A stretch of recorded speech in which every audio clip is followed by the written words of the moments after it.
From Florida's capital, this is Power Play. Who were the biggest losers and winners in the 2008 legislative session? How did our leaders perform under pressure? And what's ahead as a result? All that on Power Play in this special edition with Mike Vasalinda of Capital News Service, Mary Ellen Kloss of the Miami Herald, and Joe Follick of the New York Times Florida newspapers. Thanks for being here. Let's dive right into it. The 2008 session, how is it best going to be remembered? By what it didn't do. It killed a lot of bad stuff. For example? The train, the evolution debate, the amendment that would have stripped the university system of its governance, and a lot of little things that we probably don't know about yet. So is it best known as a negative session then? I think it is best known as a negative session. It was a dismal budget year, and to me that's what's going to make this historic. I think it's going to be a very long time before the state recovers from the kind of budget cuts that they've enacted this year. $5 billion in government spending erased from the table, and that's going to be hard to recover from. I think there's going to be a ripple effect for a very long time. Let's talk about specific issue areas like education, healthcare, and so on. How are they funded, Joe? Well, I think I would agree with Mary Ellen. I think this is the end of the innocence for lawmakers up here, that they've been able to pass a budget, talk to us inside the Beltway, and then go home and not really have to worry about it. But I think I went to a kindergarten orientation meeting this morning. First thing the principal did for 5 minutes was talk about the budget cuts and things they're not going to have next year. You multiply that conversation times hundreds of schools around the state, this is the year people start paying attention to Tallahassee a little bit more. And the question is will people notice before November? And if they do, will they react? In other words, will it have an impact on elections this fall? Thoughts? I think that it is going to be a very difficult year for Republicans for a lot of reasons, but I'm not sure that it's going to make much difference in Tallahassee. Well, they'll have some marginal, the Democrats may make one or two gains in the House, maybe even a gain in the Senate, which is, I think, even less likely. So you really won't see any impact on the bottom line numbers. However, the legislature will continue to be probably one of the least favorite members in the political scheme, and people are just going to blame a lot of things on them. Well, we hear from economists Florida is not a low-cost state. So do we need to step up and do something about how the state is funded, Joe? Well, you know, one of the things I thought was kind of interesting in the last couple of weeks was this gas tax gets floated out by Charlie Crist and John McCain. And for the first time since I've been here, there wasn't some kind of wild support for it among lawmakers. Usually you say tax cut and they say, great, how much and when? A little bit of maturity, perhaps, for Florida in taking a tax cut and saying, maybe not. All of them down. That was good. And I just wanted to say that I think that this session has proved that these guys can be pragmatic when it finally comes to the end of the line.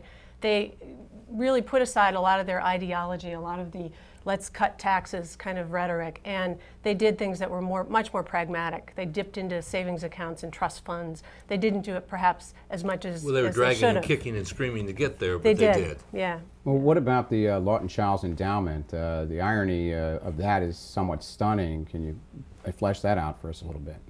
Save the legislature from the grave? Is that? Well, the irony to me is that this governor, who was one of the people who argued against even going ahead with the lawsuit that enabled the state to collect, billions of dollars in tobacco money, that then allowed them to bail themselves out of this incredible budget crisis, he was the one that advocated putting the money forward to spend it. There are many legislators who were not around when a lot of that happened, but I think the conventional wisdom, at least the legislators who were in the Senate, is they're really glad that they had that to fall back on.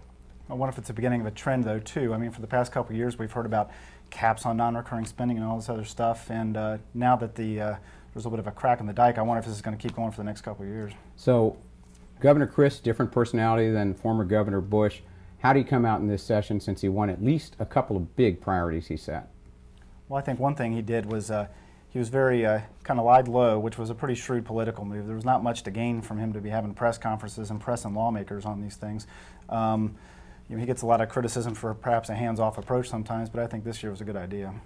I kind of disagree with that. I think that what has happened with the way the state has evolved, we've got the governor being in a much more powerful position than ever before. I think when Governor Bush was here, he seized on that and he presented leadership.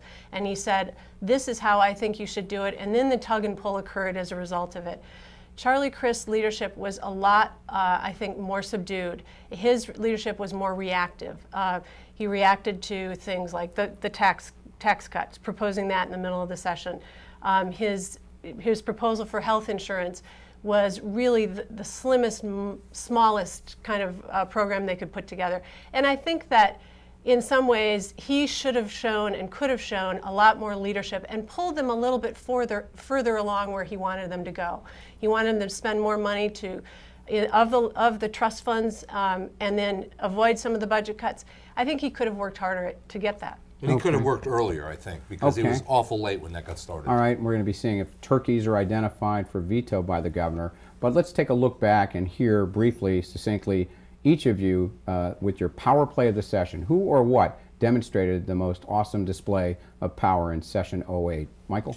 Well, I think it's the group that killed all of the bad things that were happening. It was not just one thing. It was the group that killed the abortion legislation, that didn't let the evolution bill go forward, that killed the CSX deal, and just a Senate that wouldn't move. And then also, let's throw in the House that wouldn't take that governance amendment. Okay, Mary Ellen. And I think it was Paula Dockery in The Revenge of the Bullet Train. Her husband was the author of the Bullet Train. That was commuter rail long before Orlando was talking about having commuter rail.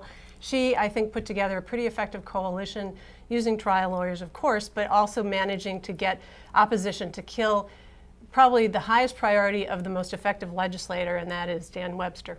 Payback. I would agree with that, except I think Senator Dockery, while very effective, this was the Florida Justice Association flexing their muscle throughout this session. And when you saw them on the fourth floor during the last couple of days of session, they had the calm look of an assassin. Just finishing off their job, and I think they did. Okay, Joe Follick, Mary Ellen Kloss, Mike Vasalinda, thank you very much. Go to the Safety Review for the latest political news, and we'll see you next time on Power Play.